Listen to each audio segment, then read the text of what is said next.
Welcome to episode 4 of Democracy Emergency Room. My name's Councillor James Dalton. In this episode, we're going to take a look at a little bit of proof, a little bit more proof, because there's plenty out there for those who are watching that the government is your enemy. Now, academia gets caught up in all sorts of useful and quite useless endeavours as well, but a lot of dead-end stuff, but a lot of interesting stuff. And here's a really interesting article from back in 2006. It's not an article, it's a paper. Biosecurity and Bioterrorism, Biodefence Strategy, Practice and Science, Volume 4, Number 4, 2006.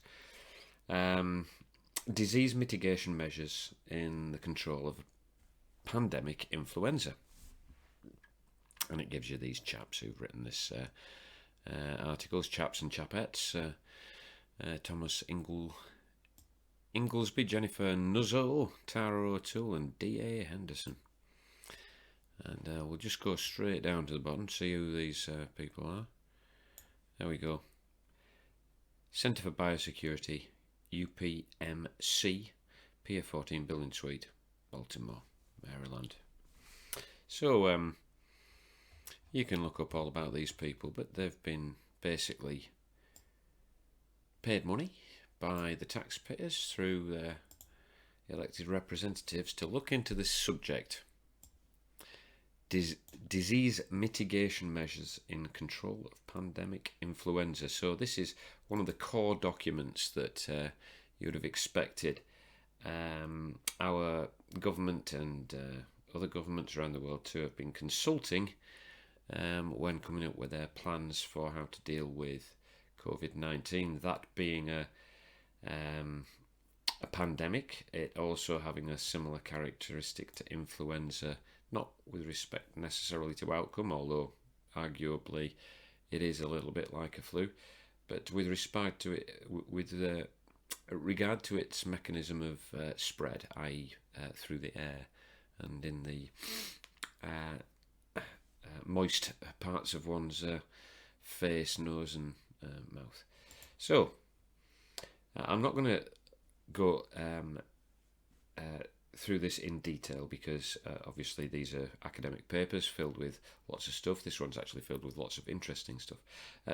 Just as an aside, down below me is a picture of my colleague Neville, who, if you're in London and watching this presentation, you do have chance this May to elect somebody who will actually act in your interests and represent the people through direct democracy. So that's Neville.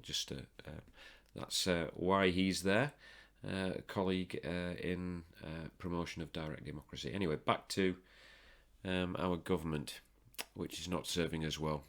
I want to cut straight to the chase in this video because it's all to do with promotion of fear and calmness.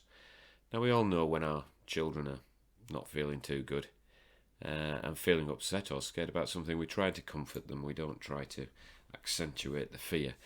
And at the very end, the last paragraph of this document I really want to highlight, because this sums up the problems that we have with COVID-19. It's nothing really to do with the disease itself, which has a statistically minimal impact on our health and well-being. It's to do with the government and its response. The government is your enemy if you haven't woken up to it, but let's have a look at this. An overriding principle. Experience has shown that communities faced with epidemics or other adverse events respond best and with least anxiety when the normal social functioning of the community is least disrupted. Now, I've got eyes in my head, and our government has appeared to go down a track which to cause the greatest anxiety.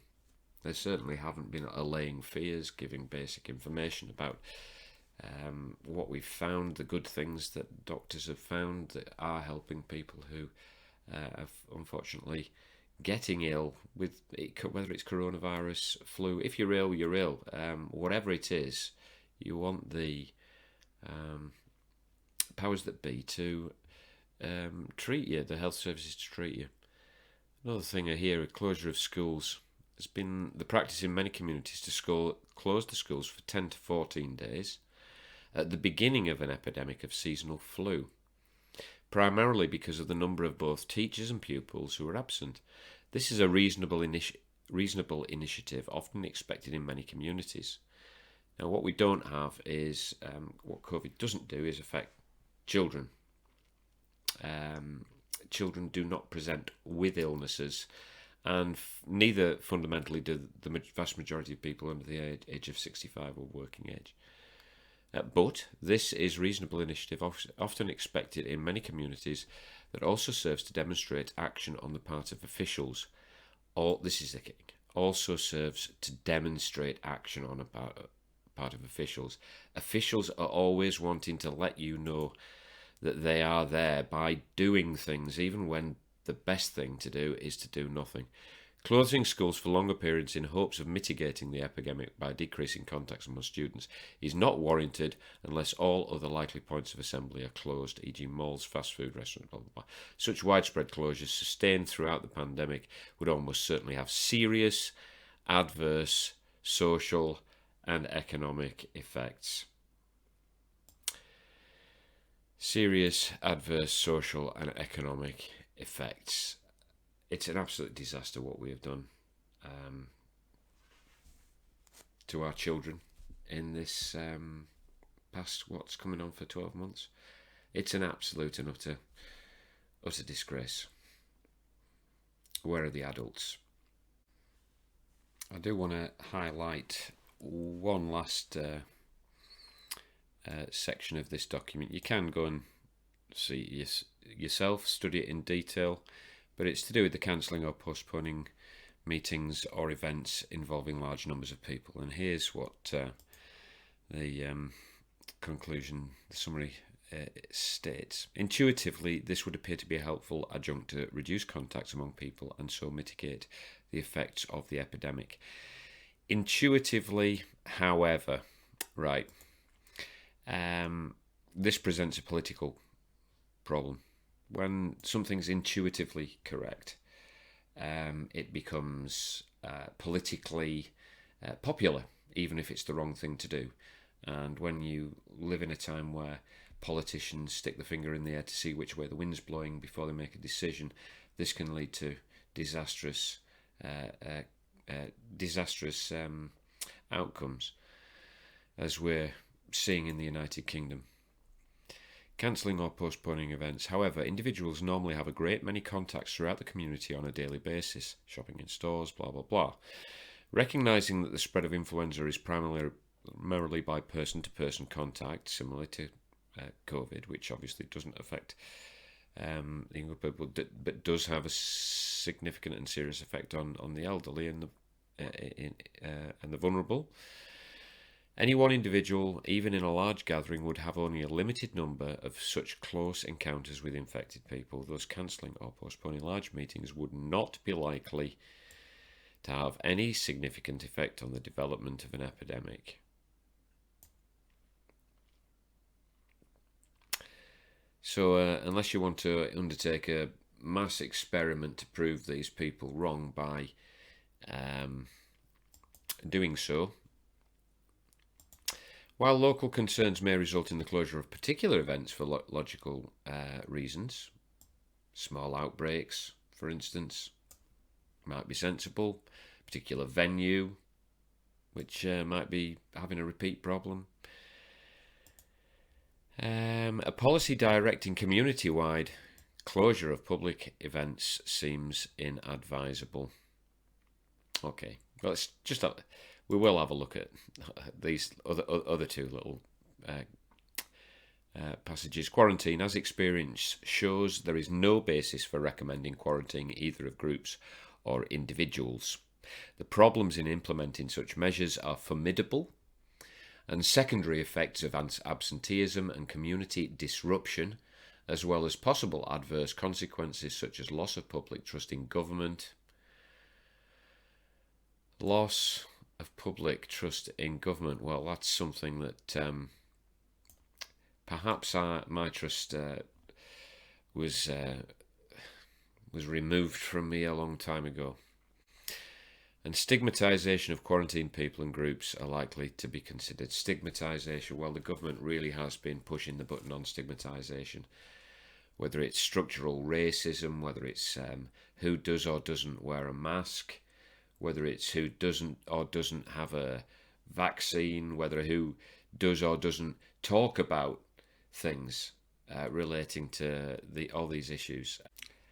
As you can also see, screening passengers at borders or closing air or rail hubs, not recommended. And finally, the final paragraph.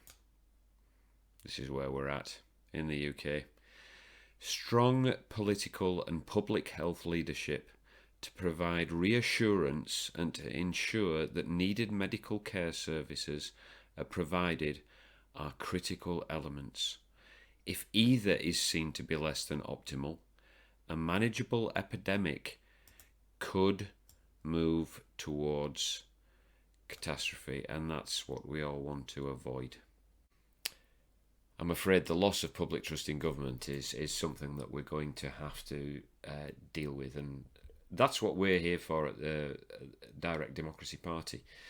The chap, as I've mentioned, Neville below me here in this picture, Neville and I have been working to promote direct democracy for quite a long time. We don't get a lot of publicity, I know, but Neville will be standing to be London Mayor. Please visit the website. We have real solutions to the problems that the country faces by bringing politics back to the people and returning our common sense and decency and our traditional inalienable rights back to the country. Come check us out at 5dd.uk. Right, that's it for today. My name's James Dalton, Councillor James Dalton. This is the Democracy Emergency Room. Godspeed.